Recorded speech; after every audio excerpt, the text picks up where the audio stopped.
Estás escuchando De Piel a Cabeza, un recorrido por tu salud con Ana y Rosa Molina. Porque sabemos que el conocimiento es la mejor medicina.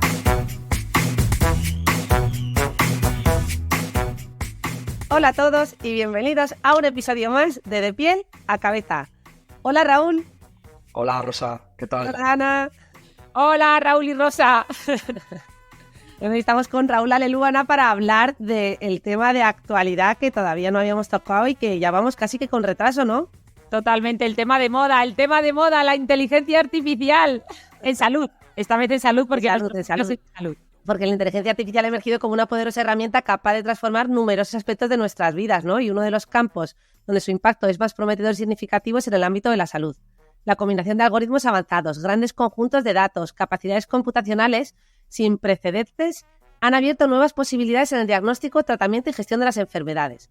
En el contexto de la sanidad, la inteligencia artificial es un gran aliado, muy innovador y que puede mejorar la precisión y la eficiencia de los diagnósticos médicos, optimizar el desarrollo de los tratamientos personalizados y agilizar los procesos administrativos y de gestión de atención al paciente.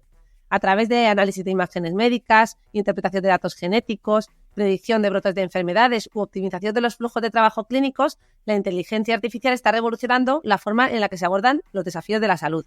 Bueno, no sé qué os parece esta introducción, pero se la he pedido que me la haga a la inteligencia artificial. Lo he pensado, cuando lo estabas leyendo digo, esto queda muy leído, esto lo ha hecho ChatGPT seguro. Hombre, no podemos hacer un podcast sobre inteligencia artificial y escribir yo el guión. Tenía que usar ChatGPT. No, muy completa, la verdad. Completa. Ya he hecho un último añadido, que es que en este episodio vamos a explorar la inteligencia artificial aplicada a la salud, pero además vamos a hacer especial hincapié en el campo de la psicología y la salud mental, que yo creo que de entrada, como que, bueno, parece que sería el campo más alejado o en el que pudiera parecer más difícil la aplicación de estas tecnologías. Y sin embargo, no es así. Y por eso hemos traído a este invitado tan especial, que es Raúl Alelúbana, que bueno, dejadme que presente a Raúl, aunque a modo de aperitivo, porque tiene un currículum muy extenso, así que os he traído una pincelada. El que quiera encontrar más puede bucear en Google, que ya está todo accesible. Raúl Alelúbana es licenciado en Psicología por la Universidad Autónoma de Madrid, psicólogo sanitario, también por la Universidad Autónoma, doctor en Psicología, hizo la tesis en la Complutense, máster en Cognición y Trastornos de la Autónoma de Madrid, máster en Anatomía Embrionaria, en Modelización y Física de Sistemas Complejos y ahora experto también universitario en Programación y Análisis de Datos. Ha sido profesor para diferentes universidades, Francisco Vitoria, Rey Juan Carlos. En fin, es que no sé cómo abordar esto, Raúl?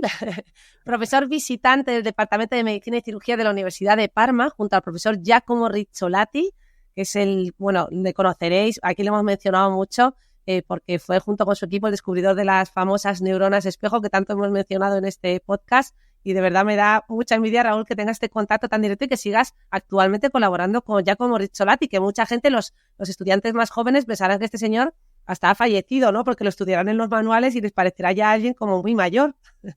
No, estuvo hace un mes en el laboratorio, inaugurando el laboratorio que lleva su nombre, que es el laboratorio en el que trabajamos actualmente aquí en Madrid. O sea, que sigue trabajando, yo trabajo con él en Parma y está muy activo, muy activo. Qué bien. La verdad que tuve la oportunidad de ir a una jornada que organizaste con él y fue un lujo tenerle, ¿no? Poder conocerle en persona. Bueno, Raúl también es experto en psicoterapia centrada en la persona, en psicoanálisis aplicado a la salud mental y recientemente también ha hecho un experto universitario en inteligencia aplicada al área militar y al área civil. Pero sobre todo, en la actualidad, ha cofundado el Healthy Minds Analytics y también es el CEO fundador de Thera for All y la startup Brain, que le dejaré a él que lo explique porque esto suena como a un juego de palabras de inteligencia artificial que ni yo misma entiendo. Sí, da lugar a confusión muchas veces, es cierto. Sí. Y bueno, también Raúl, has escrito un libro que se llama Neurociencia para Elliot. Uh-huh. Y deberías escribir un futuro libro, uno de inteligencia artificial o que se titule Brain, o también uno de historias de un culo inquieto. Sí, algo haremos. Hay algún proyecto en marcha de un libro sobre IA, sobre cerebro humano. Yo creo que es un tema que es que ahora está, como decías, es que ahora está en boca de todo el mundo, ¿no? Y que va a sufrir o va a experimentar cambios en los próximos meses, te diría, muy significativos. La verdad es que tú tienes un currículum, aparte de extenso, que yo creo que tu formación pues te da una visión muy global, ¿no? Desde la neurociencia básica, es decir, que tú haces investigación en ciencia básica, además tienes experiencia como clínico, atendiendo pacientes, y además ahora tienes esta formación, ¿no? Bueno, como emprendedora en el campo de la inteligencia artificial, así que yo creo que es una conjunción de esferas ideal pues para innovar, ¿no? Y poder aplicar todo esto al campo de la sanidad. Sí, es lo que estamos viendo. Si no integras, al final no puedes desarrollar nada en inteligencia artificial que sea interesante, sinceramente, ¿eh? Y bueno, la suerte de haber tenido la oportunidad de estudiar distintas disciplinas y, como tú dices, intentar integrar la clínica con la neurociencia básica, que es lo que trabajamos en este laboratorio, el cerebro humano, y luego la programación, la IA, la psicología, pues la verdad es que nos está dando un rendimiento y muchas sorpresas. Es muy interesante lo que estamos haciendo, la verdad. Muy divertido, sobre todo. Oye, yo solo quería decir que os habéis puesto los dos muy profesionales, venga a nombrar palabras de neurocientíficos, pero yo antes os he escuchado decir que las charlas más motivadoras y más interesantes las habéis tenido alrededor del cochinillo y los judiones. Tenéis que contarnos eso. A ver, yo conocí a Rosa, a la que admiro muchísimo, precisamente en unas charlas que íbamos organizando, y nos íbamos sentando juntos porque compartíamos, aparte de un montón de inquietudes, de forma de entender la psiquiatría, la psicología, el cerebro, compartíamos una pasión por los judiones que a veces hasta nos daba vergüenza porque nos comíamos, bueno, parecía que nos habían dado de comer en... Pero no, yo creo que ahí se forja ya una amistad para siempre. Y que lo echo mucho de menos porque cada vez que dicen, no, vamos a hacer un congreso online desde Segovia, digo, joder, pues es que no es justo. No es justo porque mañana se trabajaba mucho y se hablaba cosas muy interesantes. O sea, son congresos que Martín, que los organiza, los genera, los trabaja, son súper interesantes. Pero es que luego la hora de la comida es especial porque además es donde estableces vínculos que llegan hasta el día de hoy. Yo no sé cuántos años llevamos desde que nos conocemos, Rosa, pero al final son vínculos que se mantienen a lo largo del tiempo. Y es fantástico porque yo creo que nos conocimos cuando apenas hacíamos cosas, cuando no nos dejaban hacer muchas cosas, y ahora que nos dejan hacer más cosas, pues yo creo que tenemos la oportunidad de marcar hacia dónde va a ir la neurociencia en los próximos años en este país, que yo creo que es fundamental, y está bien ser protagonista de estos momentos. O sea, yo creo que nos estamos disfrutando mucho. O sea, es bueno, es una etapa bonita. Totalmente. Has mencionado a Martín Vargas Aragón, que por cierto estuvo recientemente en este podcast también hablándonos de la depresalgia, un episodio que saldrá en breve y que fue el promotor junto con Guillermo Laera, psiquiatra de la Universidad de Alcalá de aquí de Madrid también, en esta sección, ¿no? Promotores. Y yo creo que Raúl y Alelu y yo nos conocemos pues por lo menos de hace ya casi 10 años. Podríamos contar en esos seminarios, y este año, que ha sido el 14, ha sido la primera vez que ha sido online y hemos perdido esta parte de presencialidad, ¿no? Que efectivamente, bueno, pues yo creo que se agradece. Y bueno, será parte del debate de hoy, ¿no? Con la inteligencia artificial, hasta qué punto necesitamos esa presencialidad de un otro o no. Pero bueno, vamos a meternos en materia, Raúl. La primera pregunta que te he traído, yo creo que te la tengo que hacer a ti, ¿no? Porque veo que circula mucho por redes, y es, ¿qué nos hace más humanos? ¿La capacidad de tener vínculos afectivos con los demás o nuestra capacidad para seleccionar todas las imágenes de semáforos? Fíjate, cuando nos piden, no sé si es algo relativamente conocido, pero cuando nos ponen el captcha de las letras que tienes que... Eso que se llaman captcha. Sí, eso es, que tienes que decir exactamente qué letras son las que ves, o si identifica un paso de cebra, un semáforo. Estamos entrenando inteligencias artificiales. Toda esa información sirve para entrenar inteligencias artificiales. Le estamos diciendo a una inteligencia artificial qué entendemos nosotros por semáforo, qué entendemos por paso de cebra o qué entendemos por esas letras. Y muchas de esas letras, a veces, si os dais cuenta, son como raras, como antiguas. Luego se utilizan para poder descifrar textos antiguos, que están dañados, muchos de ellos, y no se sabe exactamente qué pone. Entonces se trabaja con IA y al final es que 1 millón de humanos dicen que eso creen que es una D. Entonces la IA establece que eso es una D, ¿no? ¿Qué nos hace humanos? Pues fíjate, lo hablo mucho con mis estudiantes de primero, de psicología y de medicina también. Hay un término, el Anwelt, hay un botánico, un zoólogo que trabajaba, Jacob von Unckel, que desarrolló ese concepto y a mí me encantó, porque es la capacidad de percibir el mundo que nos rodea. Solo el mundo que nos rodea, ¿no? Bajo nuestros sistemas de percepción. No podemos percibir muchas cosas porque nuestros sistemas no están preparados para ellos, pero sí podemos percibir el mundo al menos que tenemos alrededor, ¿no? Yo creo que la capacidad de integrar nuestras emociones y nuestros pensamientos para poder percibir e interpretar la realidad que nos rodea, incluso de crear nuevas realidades, es lo que nos define como humanos. Yo creo que esa es la clave de todo, la capacidad de integrar dos aspectos que están íntimamente ligados y que nos permite desde entender algo nuevo, desde aprender hasta poder mentir, hasta poder crear nuevas realidades y poder desarrollarnos como especie, ¿no? Es esa capacidad, yo creo, la que nos hace puramente humanos y nos diferencia de cualquier otra especie, está claro. Guau, qué bonito, Raúl. Y oye, yo por cierto he descubierto últimamente que el CAPTCHA, cuando hay veces que no lo tienes que hacer perfecto, yo a veces fallo y aún así te lo acepta. Digo, esto no sé yo. No, te mete en el error, o sea, te puede decir, no es que te meta en un error, es que dice, es que Ana dice que esto es una B en vez de una D, pero si luego hay 1,5 millones de personas frente a 200.000 que dicen que es una D y no una B, las que han dicho que es una B lo eliminan y se quedan con la D. Es un reconocimiento de patrones al final. Qué bueno. Pero oye, hemos empezado por esto y yo creo que es una pregunta brutal para empezar un podcast con un psicólogo para hablar de inteligencia artificial, pero yo creo que teniendo en cuenta el pedazo de bagaje, el currículum que tiene Raúl, podemos aprovecharnos un poquito de él y pedirnos que nos ponga en situación, ¿no? Que nos aterrice un poco desde un punto de vista incluso histórico, un breve repaso, ¿no? de la inteligencia artificial, porque ahora no se habla de otra cosa, pero es esto muy reciente, lleva ya muchos años, tú que estás más metido, ¿nos podrías contar? Te diría que la inteligencia artificial lleva más de 100 años trabajándose ya en inteligencia artificial, ¿no? Incluso fue una mujer la primera que desarrolló un algoritmo, el primer algoritmo que se considera relacionado con la inteligencia artificial. Pero realmente desde los años 40 ya se empieza a trabajar con una inteligencia artificial simplemente muy básica para poder ejecutar determinadas tareas, ¿no? Luego empieza ya a desarrollarse de una manera más automatizada, un aprendizaje más automático, una capacidad de poder empezar a identificar patrones, y ahora se empieza a dar un salto un poco más cualitativo con la aparición del deep learning, las redes neuronales, ¿no? que ya es un procesamiento mucho más complejo de esa información, y ahora ya es la inteligencia artificial generativa, que es otra cosa. Luego, si queréis, lo hablamos, pero ya es los últimos años, desde hace OpenAI, yo creo que lleva, no estoy muy seguro, pero lleva más de 7, 8 años trabajando desde ChatGPT-1, el primer modelo, y ya iba aprendiendo. Ahora realmente el salto va a ser exponencial, ¿no? Y ahora lo que se está trabajando es la búsqueda de una inteligencia artificial general, que sea una imitación prácticamente perfecta del ser humano, de cómo aprende, ¿no?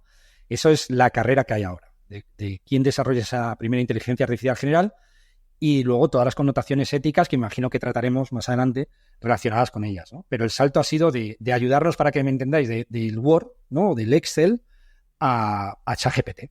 Ese ha sido el recorrido que en los últimos años ha tenido un avance brutal. Bah, qué bueno, que por cierto, no sé si os pasa a vosotros, abro paréntesis, pero vosotros también le dais las gracias y los buenos días a ChatGPT cuando le pedís cosas, ¿o no? Pues mira, te dicen que lo hagas por si alguna vez la inteligencia artificial domina el mundo, pues que no vaya por ti, que diga, mira, que Ana era simpática, era maja. Lo que te dice, con los que trabajamos en IA... Era interesada, solo me utilizaba. Efectivamente, no. Me cosificaba, solo me utilizaba para preguntarme cosas, no me daba ni los buenos días. Fíjate que los que trabajamos todos los días con IA y desarrollamos la IA y demás, la instrucción es al contrario. Tienes que ser el prompt muy directo, muy concreto, lo que quieres, no perder tanto porque todo lo que le digas lo mete en el análisis y en lo que te va a contestar. Absolutamente todo. Entonces muchas veces es mejor dar instrucciones muy concretas, muy directas de lo que quieres hacer, ordenarle directamente. Lo que pasa es que es verdad que hay gente que dice, yo por si acaso en un futuro que se acuerde de que yo era simpático, que me porté bien, ¿no? O no, yo no le digo ni gracias, no. Soy muy desagradable con ellas, es verdad. Qué bueno, a mí es que me cuesta, porque es como que estás hablando con alguien y te dice, hola, te quería pedir y luego muchas gracias, tal, pero bueno, sí, es verdad que hay que ser prácticos. Oye, y ya que hablabas de IA, una última pregunta por mi parte, ¿qué diferencia hay entre la IA, la inteligencia artificial, y esta inteligencia artificial más generativa? ¿Qué es esto de la inteligencia artificial generativa? Que yo no lo termino de entender. A ver, pues voy a intentar explicarlo para que todo el mundo que no sepa, no sean especialistas en IA, lo entiendan bien. Una IA tradicional sería el algoritmo de Netflix. Lo que ponéis de dale a me gusta, ¿no? O en Alexa o o Google, ¿no? Va aprendiendo, aprende de una serie de datos, recibe muchísimos datos y busca patrones. O sea, si tú estás dándole a Netflix a determinadas series que te gustan, lo que termina aprendiendo es que de todo lo que hay te saca el patrón, le gusta este tipo de series, con lo cual te las va a recomendar, te hace recomendaciones, predicciones, etcétera, ¿no? La inteligencia artificial generativa es otra cosa, lo que hace es generar conocimiento, genera nuevo contenido. No se sabe muy bien tampoco cómo lo hace, sinceramente, ¿eh? Trabaja por probabilidades, son nodos, neuronas que llaman, no son exactamente neuronas, evidentemente, pero lo quieren asemejar porque quieren imitar el funcionamiento humano. Entonces trabaja por capas y lo que va haciendo es, tú le das una instrucción y a partir de esa instrucción, por ejemplo, te dice, tú le puedes decir, érase una vez, ¿no? Si tú le pones érase una vez a Google, lo que va a hacer, por ejemplo, es buscarte todo lo que aparezca dentro de todo ese conjunto de datos que ponga érase una vez. Por eso te dice, si lo pones entre comillas, solo te busca eso. Pero si no lo pones entre comillas, te incluye otras cosas, ¿no? Pero simplemente busca en una base de datos lo que tiene de érase una vez. Si tú se lo dices a ChatGPT, a partir de érase una vez empieza por probabilidades cuál sería la palabra siguiente que pondría un humano. Y la siguiente, y la siguiente, y la siguiente, por probabilidades. Trabaja con teoría de probabilidad. Entonces, al final, te hace un relato. Te genera un nuevo contenido que es inédito, que cuando nosotros en la universidad tenemos debates sobre esto, porque yo animo a mis estudiantes, son todas mujeres, prácticamente el 99% son mujeres, les digo, oye, mira, tenéis que utilizarlo, tenéis que aprender y sí, pues un trabajo, si es que me lo hace ChatGPT, es mucho más interesante muchas veces, ¿no? Ya no podemos evaluar con un trabajo, afortunadamente, porque era algo absurdo, ¿no? Pero es que te generan unos contenidos que si sabes dar de manera correcta las instrucciones, es alucinante. De hecho, hace poco salían noticias de que ChatGPT se estaba volviendo vago. De que tú le decías, oye, en un trabajo sobre, no lo sé, teoría psicodinámica, y te decía, aquí tienes el guión. Y tú decías, no, pero házmelo. Y te decía, bueno, hazlo así con este guión. O sea, como que tenía resistencias. Y OpenAI no sabía qué estaba pasando. Es que no sabemos qué pasa, pero es verdad que muestra una serie de resistencias. Tenías que darle desarróllame el punto 1.1 y desarróllamelo con estas páginas y con este contexto y para un público que sea profesional. Entonces sí te lo desarrollaba. Pero si no, ya tendía como a hazlo tú, ¿no? Yo te doy el guión y lo haces tú, ¿no? Que decían, esto es que lo están... La broma era que muchos españoles lo estábamos utilizando. Entonces te decía, mira, esto y el resto lo haces tú. De hecho, le llegaban, ¿no? Yo escuché que le decía que estaba como animándose. Un síndrome de la aplicación quemada en este caso. De burnout. Sí, no, es que a mí, la primera vez que a mí me pasó, yo lo puse en las bases me presentó un concurso sobre la inteligencia artificial y la relación con los humanos. Y lo hizo ChatGPT. Y lo puse, al final puse, esto lo ha hecho ChatGPT, ¿no? Pero me hizo gracia porque cuando se lo pedí, me dio un guión. Y le dije, no, quiero que lo hagas. Y me dijo, pues aquí tienes un guión. Y tuve una discusión de unos 2-3 minutos que yo decía, bueno, pero... Además le decía, ¿pero qué te pasa? Y me decía, a mí no me pasa nada. Digo, ¿cómo que no te pasa nada? Si no lo estás haciendo. Me decía, yo te he dado un guión. Y digo, es que tengo una discusión de pareja prácticamente. Entonces al final le dije, ¿te importaría ahí? ¿Ves, Ana? Ahí fui amable. Porque ya era como tipo pareja, ¿eh? Oye, ¿te importaría desarrollar el punto 1.1? Que para eso hemos quedado aquí hoy. Entonces ya dije, sí, no hay problema. Y ya me lo desarrollaba. Y dije, joder, macho, ya me ha costado. Y me puse a mirar noticias. Y dije, a ver si es que lo he hecho yo mal. Y no, ya había mucha gente que estaba denunciando que se estaba volviendo vago, decían. Sí. Qué bueno. Oye, Raúl, y has mencionado la palabra prompt, ¿no? No sé cómo lo traduciríamos en español. Es una instrucción, realmente son instrucciones. Sí.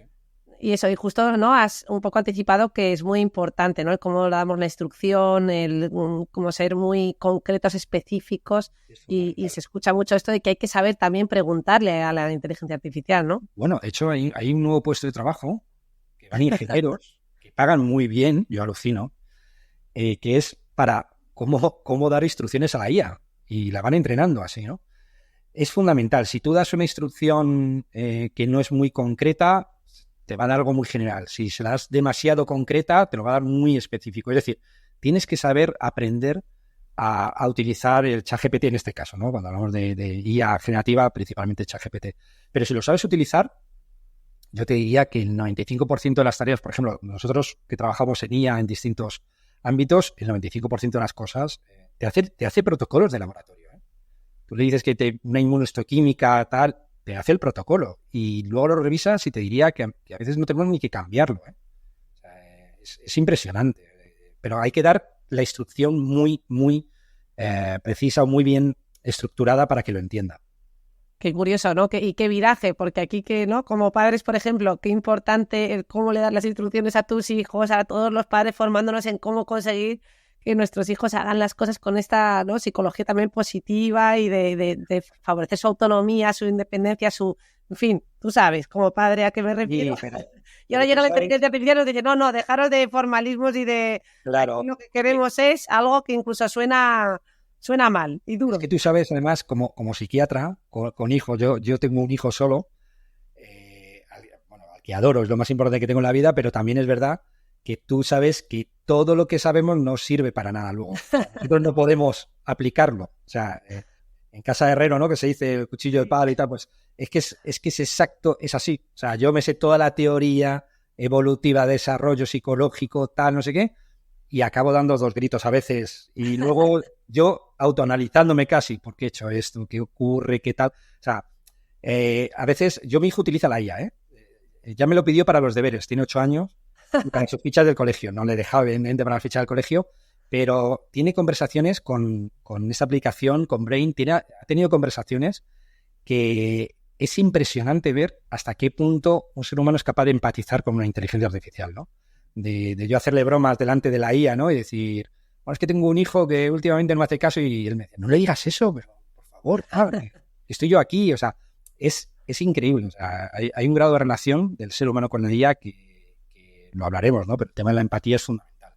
O sea, esta aplicación que has mencionado, Brain, que es justo la que habéis desarrollado vosotros, que esa la dejamos para el final, que va a ser la guinda del pastel.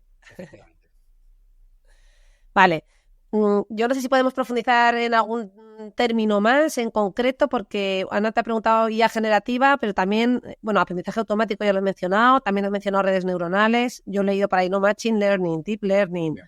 No sé si hay algo así, está todo conectado, han sido fases de la IA. Son fases de la IA. Al final, la inteligencia artificial hace algo que realmente no es inteligencia. Vamos a ver. Y esto pasa, todos los que nos dedicamos a la ciencia, esto sería otro tema muy interesante, ¿no? Prácticamente el 70-75% de los artículos científicos son falsos. Contienen datos falsos, ¿no? Que no se pueden replicar y que por tanto no valen para nada, absolutamente para nada, ¿no? Y esto se hace porque se trabaja como trabaja la IA, que es a través de un método inductivo, es decir, millones de datos e intento sacar un patrón. Eso es lo que hace el Machine Learning, por ejemplo. Tú le das muchísimos datos, le alimentas de bases de datos y lo que te hace es sacar un patrón. Es decir, voy a poner un ejemplo sencillo. Le podemos poner lo que hacen los estudiantes al salir de la facultad. Imagínate que nos dieran esa información, se lo metemos a un Machine Learning, ¿no? Y le metemos miles y miles de datos. Lo que nos va a permitir es sacar un patrón y va a poder predecir qué vamos a hacer. Así trabaja Facebook, así trabaja Alexa, por ejemplo, Amazon, ¿no? A Amazon no le interesa tanto lo que tú compras en la web. Es decir, si te compras un libro o te compras lo que sea, no le interesa tanto eso, le interesa saber cuándo entras, cuánto tiempo tardas en comprarlo, a qué horas, si ese día lo están analizando y lo correlacionan con las canciones que has escuchado ese día. Si ese día estás más triste, menos triste, es decir, ¿para qué? Para saber tu grado de impulsividad, si compras cuando estás triste, si compras cuando estás alegre, si te han dado una buena noticia. Es decir, esos datos es un Machine Learning. Va aprendiendo y va perfeccionando ese aprendizaje y puede hacer una predicción. Y al final termina diciendo, es que Ana se mete en Amazon a la 1 de la mañana cuando ha tenido un día horrible, ha estado escuchando canciones, no me sé ninguna otra, soy horrible para eso, de estas de tipo Alejandro Sanz, y termina comprando 2 cosas súper rápido. Entonces dice, vale, pues a Ana hay que enviarle, cuando empieza a escuchar esto, de repente que aparezcan mensajes, anuncios, que le llegan en Amazon esos productos primero. Eso es un Machine Learning. Luego ya está muy perfeccionado. Luego ya te vas al Deep Learning o redes neuronales, que al final son Machine Learning también. Lo que pasa es que funcionan imitando el cerebro, curiosamente sin saber cómo funciona el cerebro, porque no sabemos muy bien todavía cómo funciona el cerebro. Nosotros aquí reprogramamos células en nuestro laboratorio, convertimos fibroblastos en células iPS, en células madre, para que me entendáis, y de ahí a neuronas humanas, ¿no? Y son neuronas humanas como las que hay en el cerebro, o sea, exactamente igual, no hay ninguna diferencia. Y cuando vemos cómo se conectan, cómo se comunican, o sea, estamos todavía, no te digo en pañales, pero no muy, muy alejados de lo que ya sabía el neurocientífico más grande que ha habido de todos los tiempos, ¿no? Santiago Ramón y Cajal, ¿no? Con lo cual, al final, esa imitación es una imitación súper básica. súper básica, pero que se irá perfeccionando seguro. Oye, Raúl, y ya que hablabas de probabilidades, yo creo que hablando de inteligencia artificial, todo el mundo que nos esté escuchando estará de acuerdo conmigo y probablemente te ha pasado que la pregunta más probable que te haga un ser humano sobre la IA es cómo va a afectar al trabajo, ¿no? A día de hoy, o cómo si nos va a reemplazar. ¿Vamos a ser reemplazados por la inteligencia artificial? No sé si nos puedes contar cómo está afectando hoy en día y cuáles son las posibilidades de su introducción ahora mismo. ¿Cómo lo ves tú? Pues mira, es una de las preguntas en todos los foros. Siempre dicen, bueno, ¿pero cuánto va a durar esto? Va a reemplazar. Va a ser un cambio brutal. O sea, va a ser un cambio brutal. En todas las disciplinas, ¿eh? En todas las disciplinas. O sea, no encuentro ninguna que, digamos, va a poder salvarse, ¿no? Hablábamos de salud mental que decía Rosa. Quizá esto es lo que pensamos que está más alejado. Luego veremos que ya estamos muy cerca de muchas cosas, ¿no? Va a reemplazar, se está hablando de un ingreso mínimo que haya, por ejemplo, en Europa para ciudadanos y ciudadanas europeas, porque si no, no va a haber trabajo. Ahora yo creo que vamos a sufrir un periodo de transición en el que la IA pues, nos acompaña. Yo creo que es la presentación más simpática de la IA, ¿no? El Copilot, por ejemplo, de Microsoft. Mira, no te preocupes que te ayuda, es una IA que te ayuda. Y es verdad que ayuda, ¿no? Que ya hacer una presentación, yo les hice una página web para que os hagáis una idea en cuestión de 3 minutos, con IA, 3 minutos, ¿eh? Y tú se lo presentas a la gente y te dice, oye, qué bien está hecha, tal, ¿quién nos ha hecho el diseño? En 3 minutos, en una IA. Luego, claro, los diseñadores web, se acabó. Pasa con los programadores, ya programa la IA. Tú puedes decirle, hazme un programa en Python que sirva para avisarme cada vez que salga una noticia de este tema en esta web. Y te lo hace, por ejemplo, es una chorrada, ¿no? Te lo hace. Es decir, va a sustituir en el campo de la medicina, en el campo de procesos industriales. De hecho, ya en la dirección de empresas, ya hay IAs que les das todos los datos y toma decisiones que son bastante más coherentes que las que toma un CEO, por ejemplo. Es decir, va a haber una transición y va a llegar un momento en que vamos a tener que plantearnos la vida de otra forma. Segurísimo. Eso es seguro. Lo que pasa es que tampoco... Yo no hablo de una IA tipo Terminator, que ese es el miedo que la gente, ¿no? Que dice, bueno, es que al final una IA que nos controle... No, yo no creo... Estamos muy lejos de eso. Pero una IA que sustituya lo que hacemos en el trabajo... Seguro. Y dile a un empresario que contrate a 100 personas con la seguridad social, con todo, problemas sindicales, etcétera, etcétera, o un algoritmo que trabaja 24 horas, que no se va a quejar y que el coste es muchísimo menor. Claro, es que al final es Europa, siempre la critican, yo soy muy pro-europeo, soy un fanático de la Unión Europea, prácticamente un nacionalista europeo, podríamos decir en esto, y cuando dicen, no, es que regula mucho, tal, yo estoy encantado. Y mira que trabajo en IA, yo estoy encantado que regule, que proteja, que nos proteja como ciudadanas y ciudadanos y que nos permita que sea un desarrollo que esté acompasado a nuestras necesidades, porque si no, nos va a arrasar. Qué bueno este matiz, Raúl, porque justo yo estoy colaborando con una startup también de inteligencia artificial en dermatología y claro, entrenando el algoritmo y viendo cómo hace los diagnósticos en base a fotos y las prescripciones y todo, pues te das cuenta que lo hace fenomenal, ¿no? Que muchas veces incluso tiene más tasa no de acierto, pero de diagnóstico correcto, podríamos decir que los propios dermatólogos, pero efectivamente gracias a la regulación, gracias a que legalmente Europa no permite que un diagnóstico médico dermatológico sea hecho por inteligencia artificial, pues de momento obviamente tenemos que supervisar los dermatólogos todo eso y yo me alegro de que esto efectivamente se introduzca gracias a las regulaciones, de forma más pausada y que nos permita a todos adaptarnos de una forma más coherente. O sea que gracias por este matiz. Claro, es que siempre se habla, te dicen, no, es que China va en otra línea, o Estados Unidos.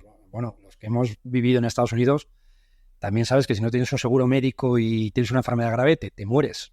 Prácticamente estás desahuciado. O en China, pues todos sabemos lo que ocurre, ¿no?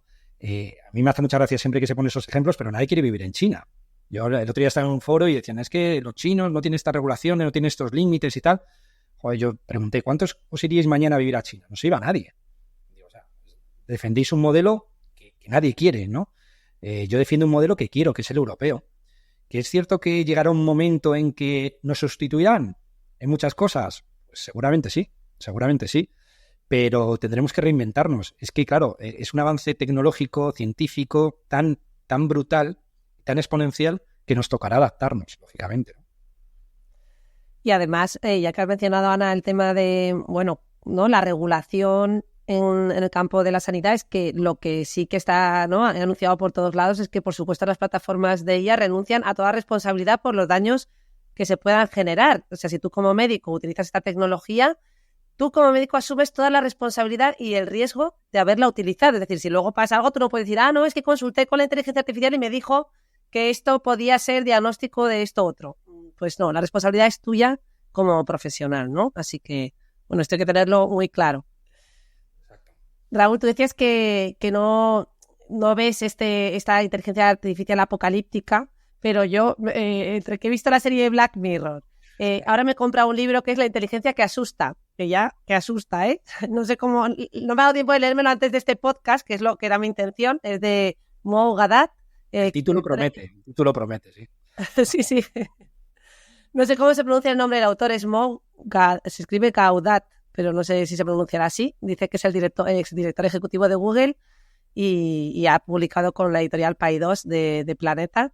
Y a ver qué visión da. Desde luego, la serie Black Mirror sí que muestra ese futuro posapocalíptico, ¿no? Y hay un capítulo, no sé si lo habéis visto, donde sale, bueno, hay un grupo de personas que van a rescatar algo a un almacén y entonces esto activa la alarma de un perro que es guardián, es un robot y que protege esa fábrica y a partir de ahí todo el episodio gira en torno a cómo ese robot, ya no voy a hacer spoiler, pero básicamente pues eso, no conoce de flecos ni de resistencia, es decir, 100% efectivo y consigue su misión final.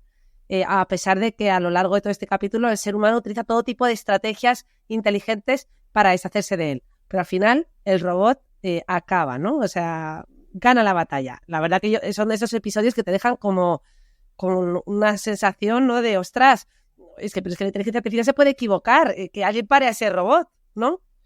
Claro, tendemos a pensar que la inteligencia artificial es neutra, ¿no? Y no es cierto. Detrás hay humanos que programan con sus sesgos, con sus intereses, con sus creencias, con sus prejuicios. Realmente no es neutra, es muy difícil que sea neutra.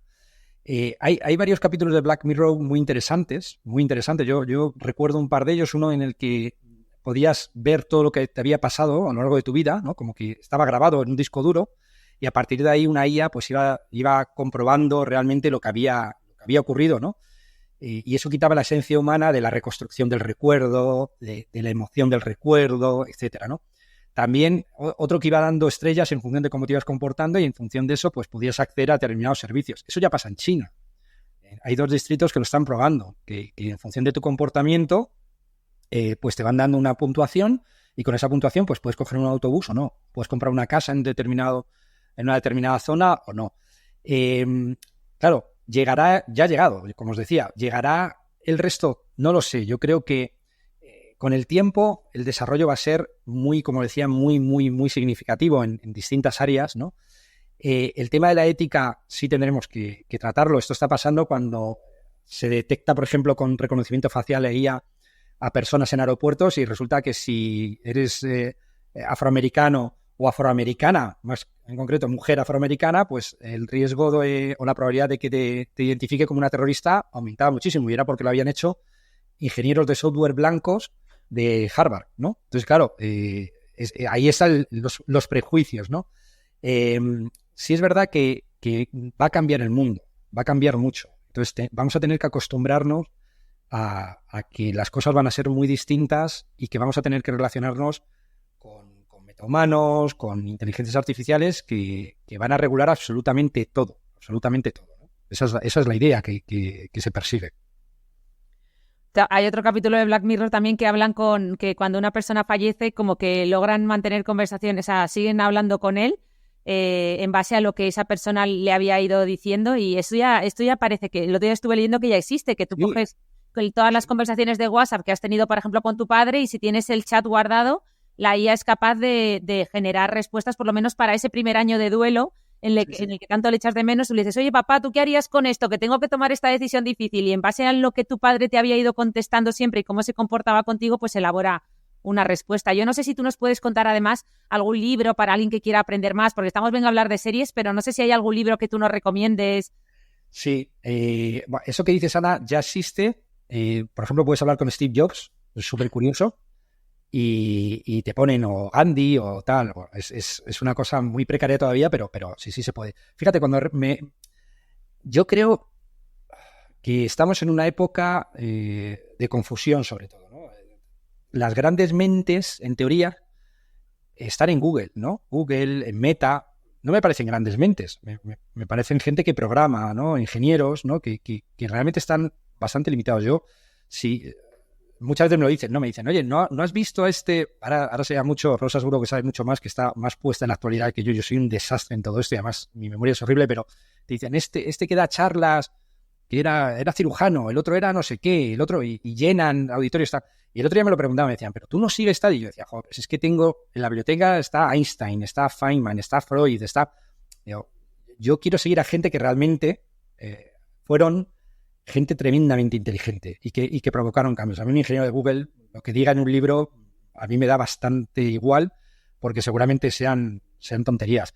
Yo, sí, siempre que me preguntan sobre IA, les llevo la filosofía, ¿no? En este caso, hay un autor, Chul Han, que es un tipo que escribe por impulsos. Hace poco leí una entrevista que decía, escribo por la noche y por impulsos. Son libros muy, muy cortitos, se doy cuenta prácticamente frases, muchas veces muy directas, y que te llega como pulsos, ¿no? Como pulsos de conocimiento al final, ¿no? Y tiene una serie de libros que te hacen reflexionar. Yo no necesito que alguien de Google nos diga cuál va a ser el futuro, o mi futuro me da un poco igual, pero sí prefiero reflexionar sobre lo que quiero y sobre cómo quiero que sean las cosas, ¿no? Y por ejemplo, ahí la filosofía es fundamental. Y Chul Han, ¿no? Tiene libros, el libro, hay uno, No Cosas, que habla sobre los algoritmos precisamente, Infocracia, ¿no? Sobre ese exceso de información, de cómo se fragmenta la realidad, la información, para poder asociarlo con aspectos emocionales y que no pensemos, sino que simplemente sintamos lo que quieren los demás que sintamos, o La sociedad del cansancio. Ese libro me encantó. Y yo lo recomiendo estos libros Foucault. Si es que hay tantos, ¿sabes? Que terminas aprendiendo a reflexionar sobre la realidad y tener un punto de vista crítico que creo que es fundamental, ¿no? Qué bueno esto. Chul Han ha estado en La sociedad del cansancio, ha estado varias veces en este podcast, y Infocracia hablo mucho porque me toca hablar mucho sobre redes sociales y algoritmos, y lo nombro también bastante, o sea que me alegra que también que compartamos lecturas. Pero yo vuelvo a dar la brasa con lo mismo, Raúl. Soy una plasta, pero nos hemos ido a los libros, a las series, pero nos habíamos quedado hablando un poco de la aplicación, ¿no? Y me ha sorprendido mucho, y efectivamente lo decía Rosa, porque claro, cuando hablas de IA en salud, tú piensas en radiología, piensas en dermatología, pero lo último que piensas es en un psiquiatra, o sea, una psiquiatra y un psicólogo hablando de inteligencia artificial. Yo no me imagino haciendo terapia, por mucho que tú digas que tu hijo se relaciona muy bien con yo no me imagino haciendo terapia con una app. Bueno, sí que me imagino, pero era por hacer la broma. Pero ¿cómo se aplica esto a la psicología? Por favor, tú que eres un experto que encima has desarrollado... Vamos. Sí, a ver, nosotros, por ejemplo, lo que quisimos primero era... el tema de la salud mental es un tema con muchísimas aristas, y nosotros cuando hacemos estos congresos en Segovia, estas reuniones, aparte de los judiones, se termina hablando de estos problemas que al final pues son fundamentales, ¿no? Nosotros, los que hemos trabajado en clínica, yo he tenido la oportunidad de trabajar en hospitales psiquiátricos aquí en Madrid y en Estados Unidos. Por ejemplo, el tema del diagnóstico era pues tremendo. O sea, la fiabilidad y la validez de la DSM era pues prácticamente nula. Ahora se está trabajando en eso ya, se denuncia directamente así en distintos medios y por distintas, incluso gente que ha trabajado como líderes de la DSM, pero hace unos años era, pues prácticamente decirlo, era ir en contra de todo el estamento que rodeaba la salud mental, ¿no? Que sostenía la salud mental. Pero te das cuenta que el diagnóstico es muy malo, muy malo. Tenemos un problema de diagnóstico porque nuestra disciplina es una disciplina muy compleja, muy compleja.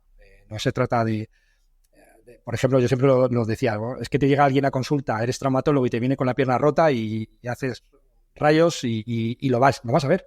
Y vas a determinar si te engañas, si no, si eso es así o no.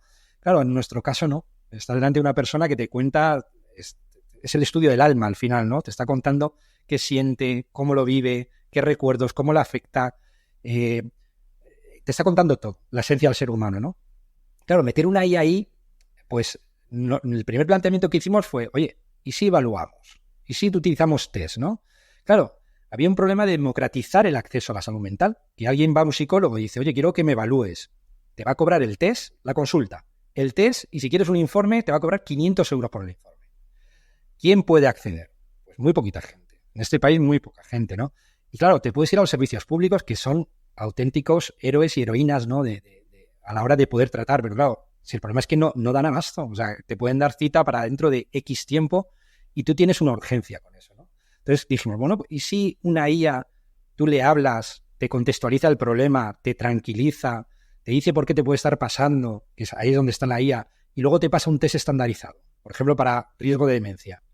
Te pasa un test, tú contestas, él va recogiendo esa información y luego te dice, oye, mira, en base a las respuestas que tú has dado, te ocurre esto, vete a que te vea un profesional o no te preocupes, que pueden ser, pues lo que Snyder, que bueno, empezó Jasper y luego desarrolló tan brillantemente Snyder como reacciones vivenciales, que eso es lo que vemos en el 95% de los casos de consulta, ¿no? Que tendemos a patologizar, pero son reacciones vivenciales normales que se hablaban, ¿no? Pues te lo dice, muchas veces te dicen, mira, es una reacción vivencial normal, no te preocupes, tranquilízate y tal, ¿no?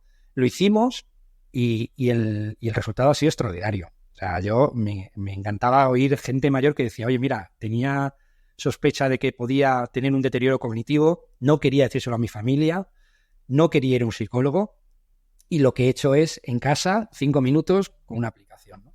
Al final eso se puede. Claro, el siguiente paso es que te trate, ¿no? Y ahí, pues, estamos trabajando en ello, en una IA general que sea capaz de realizarte sesiones de terapia y que tú no distingas si estás hablando con un humano o con una inteligencia artificial, ¿no? Ese es el objetivo final. Pero se puede hacer, Ana. Se puede hacer, se está haciendo, de hecho nosotros lo hemos hecho, y es el futuro. El otro día decía que en el colegio oficial nos estaban invitando, ¿no? Un foro y tal. Me decían, es que esto va a acabar con la profesión y tal, ¿no? Bueno, yo creo que va a acabar con todas las que hacen pseudoterapias, que en psicología está tremendamente extendido, terapias que no tienen ninguna validez científica, ni clínica, ni absolutamente nada, pero que uno se forma en un mes o dos. Allí había varios que me decían, no, es que tuve un mes de formación en MDR o en Brain Spotting o en vete tú a saber. Y yo decía, mira, pues fantástico, pero estás engañando a la gente, punto 1, punto 2, sí, venimos a sustituirte, es cierto, y punto 3, a los que son serios y serias, pues joder, podrán contratar 3 metahumanos, yo les ponía ese modelo de negocio, oye, contrata 3 metahumanos y abre tu consulta y que te vengan 500 pacientes y ellos les hagan la primera evaluación y luego te reúnes con tus 3 metahumanos y les dices, oye, exactamente cuántos pacientes tengo que ver, y te van a decir, de los 500 hemos evaluado a todos y 470, nada, no te preocupes, todo solucionado, pero hay 30 que tienes que ver y te los derivan. Entonces digo, mira, es un modelo de negocio, vas a poder abrir tu consulta a mucha más gente, ¿no? Entonces se puede uno reciclar y se pueden hacer muchas cosas, ¿no? Lo que pasa es que, bueno, hay un miedo también racional a lo que puedas llegar, claro, lógicamente. Bueno, y que tiene, o sea, está claro que está en pleno desarrollo. Desde luego vosotros con vuestra aplicación ya estáis viendo resultados y desde luego es muy prometedor, pero yo, por ejemplo, revisando un poquito, ¿no?, artículos de inteligencia artificial aplicado a la psiquiatría, pues me he encontrado con cosas muy interesantes. Desde luego, ¿no? Hay un artículo en concreto del 2023 que trata de comparar, ¿no?, de cómo trabaja ChatGPT cuando le dan hasta 100 casos clínicos. Y los resultados y las calificaciones que consigue son excelentes porque llega a hacer un buen diagnóstico y a proponer estrategias de manejo que coinciden con las de los profesionales, suponiendo que todos lo hayan hecho bien, ¿eh? Que se ha podido equivocar los profesionales, se ha podido equivocar la máquina, pero entiendo que la máquina está entrenada con lo que sabemos a día de hoy. Pero también está el problema esto de los prejuicios que has mencionado tú, ¿no? Luego me he encontrado con otro artículo. Este ya no está tan centrado en ChatGPT o en procesador de lenguaje, ¿no? Se llama, sino que este es un procesador de imagen, que es Midjourney. Que en este otro trabajo, en el 2022, lo que hacían era pedirle imágenes bajo el estímulo, bajo la palabra esquizofrenia. Y la verdad que es que esta aplicación terminaba dando unas imágenes muy grotescas y muy poco representativas de la realidad clínica de este trastorno, ¿no? Que es la esquizofrenia. Uh-huh. Es decir, que ahí había estigma, había prejuicios sí. Y lejos de ayudar, pues oye, el que esté haciendo una charla sobre esquizofrenia y le pida imágenes a esta aplicación, pues cuidado cómo ha sido entrenada esta aplicación, ¿no? Entonces... Es que siempre hay detrás una persona que hace el algoritmo, ¿no? Un equipo, ¿no?, que hace algoritmos, ¿no? Son personas, al final va con todo, pero fijaos, nosotros que trabajamos en clínica todos, ¿no? Las 3 personas que estamos aquí, cada uno en un área, ¿no? Rosa y yo prácticamente en el mismo en esto, pero al final somos técnicos muchas veces. Te basas en protocolos. Yo hablaba con una amiga neurocirujana con la que colaboramos para un proyecto de investigación y me decía que estaba harta, que quería ser psicóloga, ¿no? Que quería pasarse a la psicología. Me decía, porque es que esto es que el protocolo es tan estricto, yo no me puedo salir del protocolo, decía. Porque tengo un lío, porque me pueden denunciar, porque puede fallar esto. Es decir, al final es un técnico. El problema de protocolizar la medicina, la psicología, cualquier profesor clínica, es que la IA lo hace mejor. Si tú es un protocolo, lo va a hacer mejor que tú, seguro. ¿Por qué? Porque, por ejemplo, dermatología, pues va a tener bancos de imágenes de todo el mundo, conocimiento de todos los textos que haya. Con lo cual, ese arte que se llama, el arte de la medicina, el arte de la psicología, en eso, desaparece. Cuando te conviertes en un técnico, desaparece. Entonces lo va a hacer mejor que tú, seguro. ¿Cuál es el problema? Que la formación está dirigida a que seamos simplemente técnicos. Es decir, atiende a una persona, busca esos síntomas, intenta cuadrar que sea un cuadro clínico, esta es la pauta que se le tiene que dar, hasta luego. De hecho, hay un artículo muy interesante sobre la empatía y la simpatía de las inteligencias artificiales y se comparó en oncología cómo se daban resultados, ¿no? Y cómo se analizaban y cómo se los daban los resultados a los pacientes, ¿no? Era una IA y un grupo de oncología, ¿no? De oncólogos. Bueno, pues luego se presentaba al público en general y que distinguieran quién era la IA y quién era los oncólogos, ¿no? Y distinguieron dos grupos. Dijeron, mira, esto seguro que son oncólogos muy empáticos, atendiendo a la persona, cuidando lo que se está diciendo de manera técnica, pero que lo entienda. Y esto es la IA aquí muy fría, muy seca, muy tal. Era al revés. O sea, la IA era más empática. Era capaz de mostrar más empatía y más simpatía. O sea, al final la gente decía, bueno, de hecho está pasando en determinados teléfonos donde cuando la gente llama atención al suicidio, la conducta suicida y demás, que hay gente joven y gente muy mayor, es curioso, que pregunta quién le está atendiendo. Si una IA o un humano. Si es un humano, cuelgan, porque no quieren ser juzgados. Si es una IA, siguen hablando. Y es interesante. O sea, estos datos son interesantes porque yo, por ejemplo, lo que os decía de mi hijo, ¿no? Cuando habla con el metahumano y se pone a hablar con él, termina contándole cosas que a lo mejor a mí no me ha contado, que es curioso, ¿no? De cómo se ha sentido, porque a lo mejor se me dice, no, porque me caí y me hice daño, le dije, no es para tanto, tal, intento quitar y a lo mejor para él tiene mucha importancia, y la IA le termina diciendo, entiendo que para ti es importante, que te has podido hacer daño. Sí, es que me he hecho daño. Al final, te das cuenta de que nuestra parte humana no es que la tenga la IA, la imita, pero la imita muy bien. Y ese es el problema, ¿no? Que nosotros estamos perdiendo en nuestras profesiones, en mi opinión, la parte más humana, la parte de lo que es la medicina en realidad, ¿no? Y la gente se está quedando con que son técnicos en diagnóstico prácticamente. Bueno, de hecho ayer veía un vídeo de una compañera que estaba imitando la evolución de la medicina desde los años 80. Y me hacía gracia porque lo representaba muy bien. La última escena, que es la época actual, era un médico mirando al ordenador sin prácticamente poder mirar a la persona y nada más que tecleteando, ¿no? en el teclado. Y es que realmente a nosotros, que en nuestro hospital en concreto nos acaban de instaurar el sistema informático, teníamos uno, pero que era simplemente un cajetín donde tú escribías toda la historia clínica y aunque estaba informatizado podías seguir mirando al paciente. El problema es que ahora tenemos 27 casillas que rellenar. 27 casillas de las cuales 7 son obligatorias. Esto es, te conviertes en un técnico. Es que y para un psiquiatra esto es especialmente, no sé cómo describirlo, es que no tengo palabras, pero es un problemón.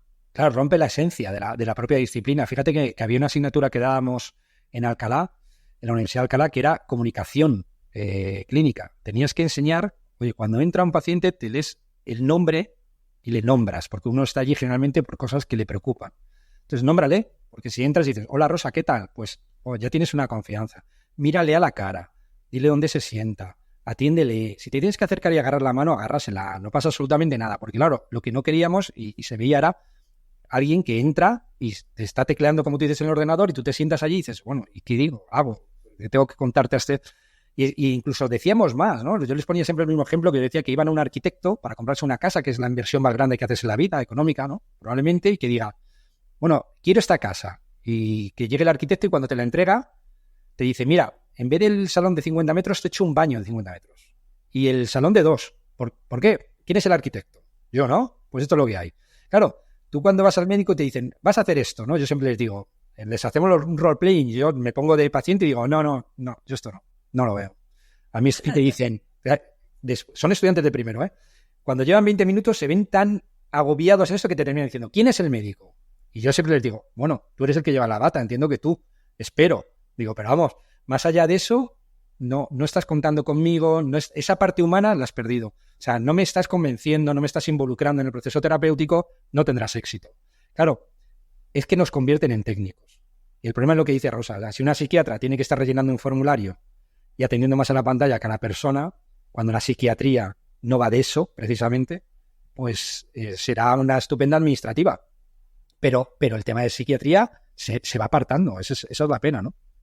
Bueno, no te puedes imaginar la de cosas que me han hecho clic con este discurso y sobre todo me ha hecho cambiar ese prejuicio que yo también tenía de normalmente tú cuando llamas, yo que sé, a cualquier compañía y te sale un bot contestándote o una IA, tú quieres, es como hablar con un agente, que marque 1, marque 2 y tú, hablar con un agente, ¿no? Que esto nos pasa a todos, tú quieres hablar con el humano y pensaba que esto iba a ser igual, pero me ha hecho clic esto que has dicho y lo puedo entender porque no me podía sentir más identificada con esto de, efectivamente, yo esto además lo llevo diciendo muchos años, ahora que tengo un trabajo más creativo, pero cuando estaba en consulta todo el día viendo 40 pacientes por la mañana, 40 por la tarde, obviamente tienes que aplicar un protocolo y encima en 5 minutos, porque en dermatología, entonces además teníamos que hacer. Entonces es como, efectivamente, yo les decía, yo a veces le contaba a mis compañeros, digo, yo es que cuando llego a consulta y estoy metiendo la llave por la consulta, a veces apago mi cerebro, es decir, pongo mi cerebro en off porque me transformo en técnica, ¿no? Pues en técnica que tiene que hacer un mapa de lunares, con lo cual entra el paciente, hola, desvístase, además siempre dices lo mismo, el mismo discurso,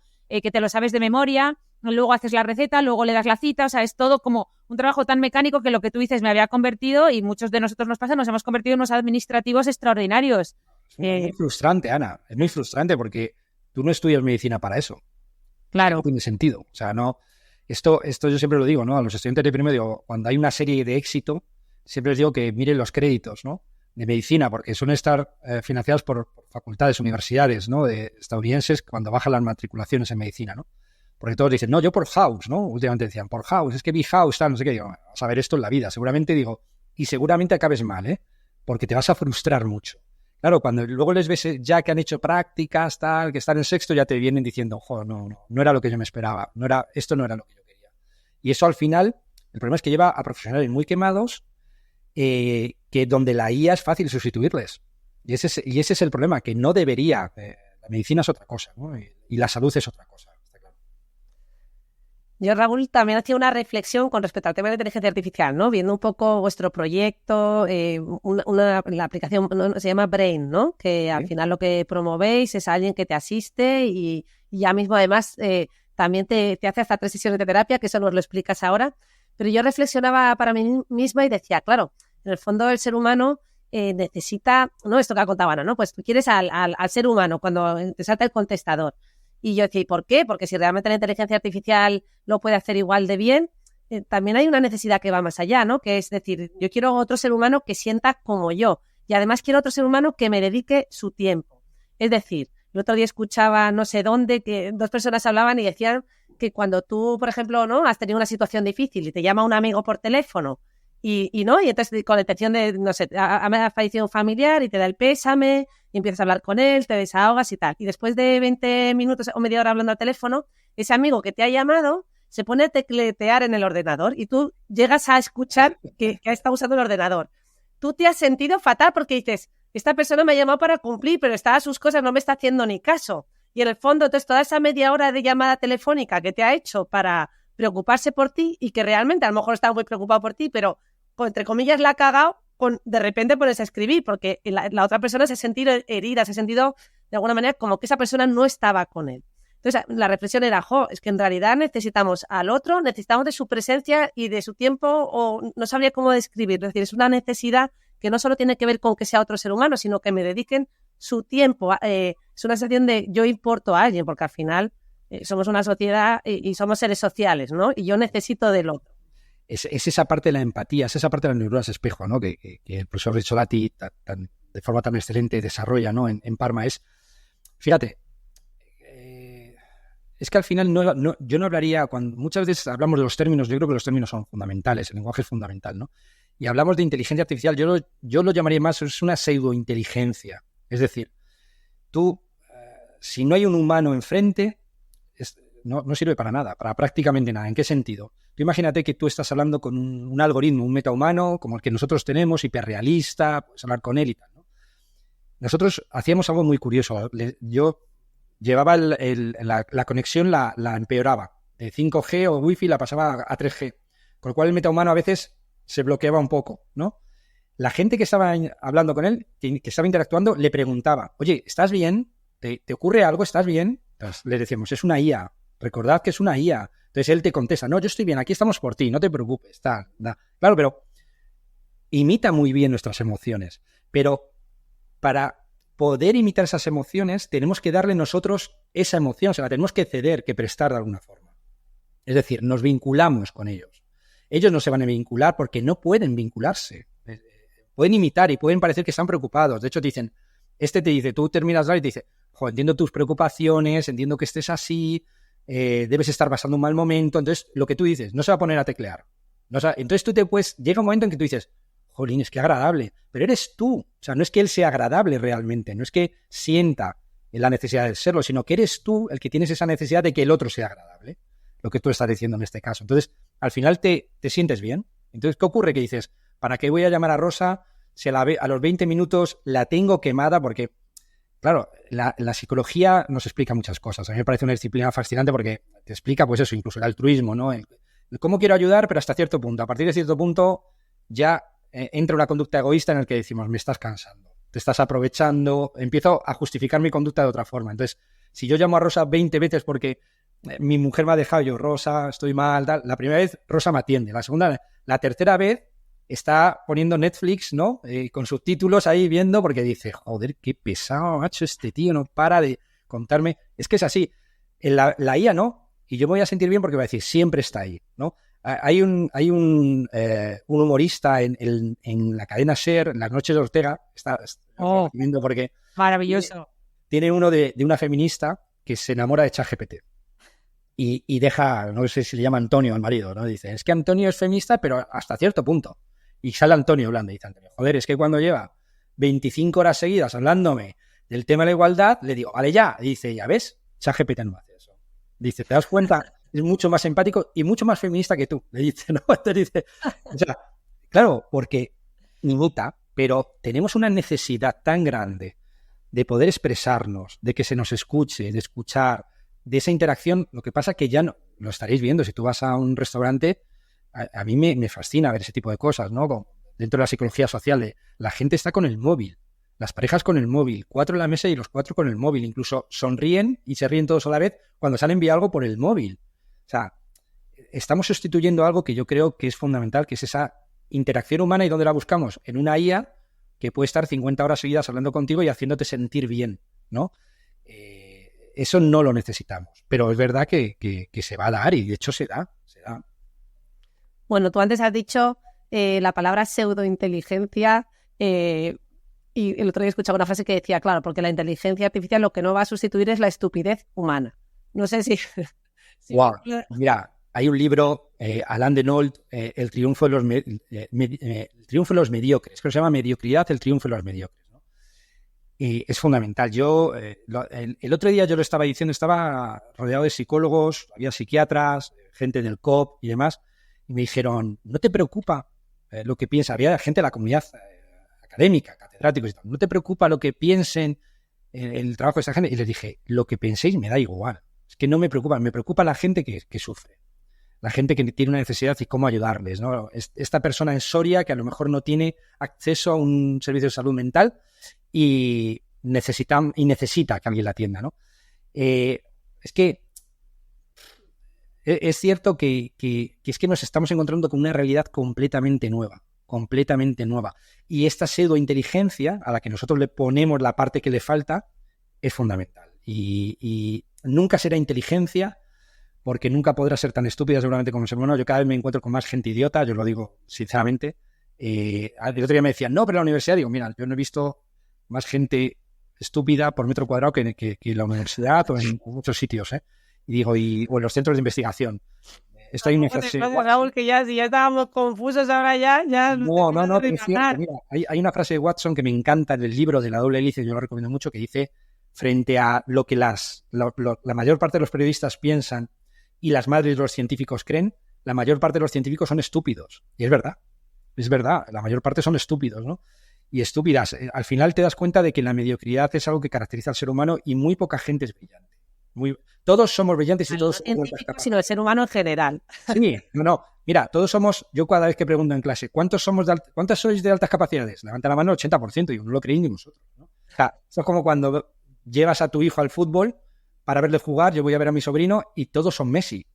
Y todos dicen, no, es que mi hijo es el mejor. Y dicen, no, bueno, si se cae solo. Pues esto es exactamente igual, ¿no? Tenemos una autoestima realmente, un autoconcepto un poco sobredimensionado, por encima de nuestras capacidades. Así que... Bueno, había un estudio que mencionábamos Ana y yo, que no sé, ya no me acuerdo bien de la cifra, pero no sé si era un 60 o 70% de la población se cree más inteligente de la media, algo matemáticamente imposible, estadísticamente imposible. No, todo el mundo es brillante, todo el mundo, mira, tú, esto es genial, yo lo pruebo mucho, todo el mundo es brillante, pero cuando digo, bueno, vamos a tener ideas brillantes, nadie tiene ni idea. Ahora, todo el mundo es especial, ¿no? Y yo siempre digo, bueno, es que además te dicen, no, es que en casa me dicen que soy especial, digo, pero es que eso tiene un doble significado. Puede ser especial por bueno o especial por malo. O sea, digo, a lo mejor tienes que aclarar ese punto porque no lo eres. Pues esto es exactamente igual, ¿no? Lo que pasa es que tendemos a pensar que el ser humano es brillante y no. Yo creo que la IA comete errores, las famosas alucinaciones, da contexto, te genera un contenido que no es veraz y demás, pero es verdad que no te vas a encontrar con tanta gente, con tantos egos, con tanta estupidez a la hora de poder desarrollar, por ejemplo, proyectos. Es más fácil desarrollar un proyecto ahora mismo con una IA que muchas veces con un equipo humano. Es lamentable, pero es así. Bueno, Raúl, para ir acabando, has mencionado el tema de las alucinaciones. Aprovecho para preguntarte qué son las alucinaciones de la inteligencia artificial y acabamos también con tu proyecto, ¿no? Con tu aplicación Brain, que aparte de poder hacer evaluación, hacer test y poder, ¿no?, evaluar a una persona que le cuenta toda su historia clínica como le contaría a un profesional, ahora le estáis entrenando para que haga hasta 3 sesiones de terapia y además podéis, o entiendo que el proyecto es desarrollar tipos de terapia que haga terapia cognitivo-conductual, terapia basada en la mentalización, terapia psicodinámica o psicoterapia breve. O sea, eso no lo tienes que contar. Básicamente, te resumo una alucinación que podría ser más bien un delirio, ¿no? Desde el punto de vista de técnico, clínico.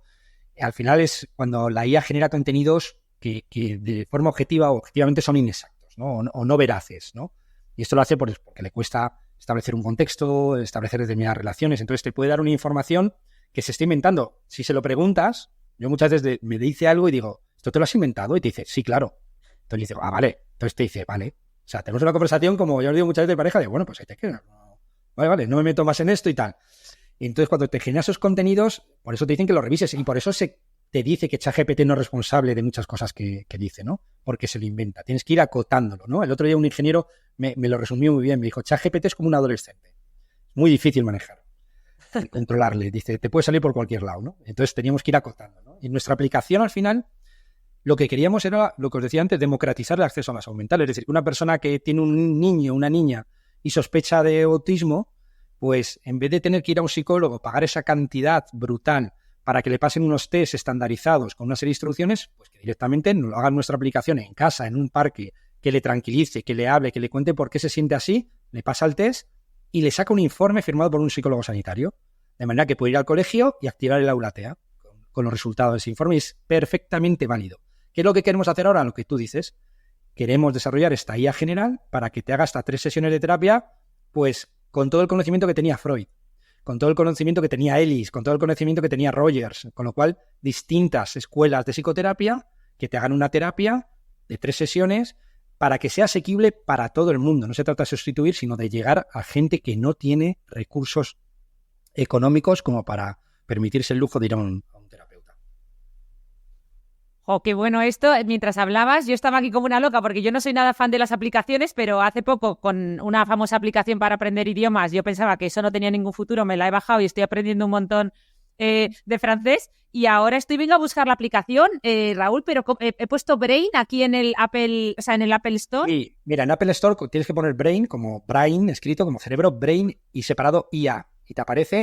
con razón, porque me salía Brain Training. Brain IA, ya la tengo. Y luego en Google verde, Play... ¿no? Color verde. Brain IA. Eso es. Uy, en Google Play tienes que poner Brain Ceraforol. Es que esto es cuestión de buscadores y Y al final, según lo vaya utilizando la gente, que lo están utilizando, nuestra idea es ir a Latinoamérica en breve, empezar en Latinoamérica y en otros idiomas, porque es darle y se pone a hablar en otros idiomas. Es fascinante. Es muy simpático, es mucho más simpático que yo. ¿Ves? No se mete con la academia, con los científicos y tal. Es muy, muy polite. Bueno, esta pregunta se la vamos a lanzar a nuestros escuchantes, de hecho, Raúl, porque una pregunta final tiene que ser que, igual que la introducción la habíamos hecho con inteligencia artificial, si a nuestros oyentes les hubiera gustado que este podcast hubiera sido realizado por cada uno de nuestros avatares, el avatar de Raúl, el avatar de Ana y el avatar de Rosa. Así que dejadnos vuestras opiniones porque nos van a dar mucho juego. Y nada, os invitamos a que busquéis esta aplicación de Raúl Alelú, de Brain, tan innovadora, que experimentéis con ella y bueno, que le busquéis a él. No sé si, Raúl, nos quieres comentar un poco dónde te pueden encontrar, si alguien quiere consultarte algo. En la web, seguro con lo que decías antes, y si no, me pueden escribir el correo de raúl@hmds.es y ahí directamente cualquier cosa que quiera la gente, yo. Oye, Raúl, yo ya tengo aquí la aplicación descargada. Yo le puedo contar mis paranoias y mis rollos, paranoias, perdón por usar mal esta palabra que vosotros... Sí, no, pero sí. Pero todos mis temas amorosos, todo eso se lo puedo... Wow. No me lo puedo. Mira, en temas amorosos, da buenos consejos, Ana, yo alucino. De verdad, Mis amigas te van a hacer la ola, porque claro, aquí lo que tú contabas, yo ayer llamé a una amiga para contarle algún tema y efectivamente a los 20 minutos la noté que se puso a lavar los platos, tú sabes, multitasking como diciendo, yo te escucho porque yo sé que tú necesitas a alguien que te escuche y ya está, yo te escucho, pero yo voy a hacer mis cosas. Pues vamos, acabo de encontrar la solución perfecta, gracias. Me alegro. Pues nada, muchísimas gracias, Raúl, por dedicarnos este espacio, este tiempo. La verdad que podríamos estar hablando de un montón de cosas más que se nos han quedado en el tintero. Si no, ya repetiremos en otra ocasión. De verdad, muchísimas gracias a todos los que nos habéis acompañado. Os invitamos a que lo compartáis. Es un tema, yo creo que da mucho que pensar y que es una reflexión, ¿no?, que tenemos que hacer como sociedad. Y nada, que nos saludamos a todos. Un abrazo fuerte y hasta el próximo viernes. Hasta el próximo viernes. Gracias, Raúl. Gracias. Raúl. Gracias.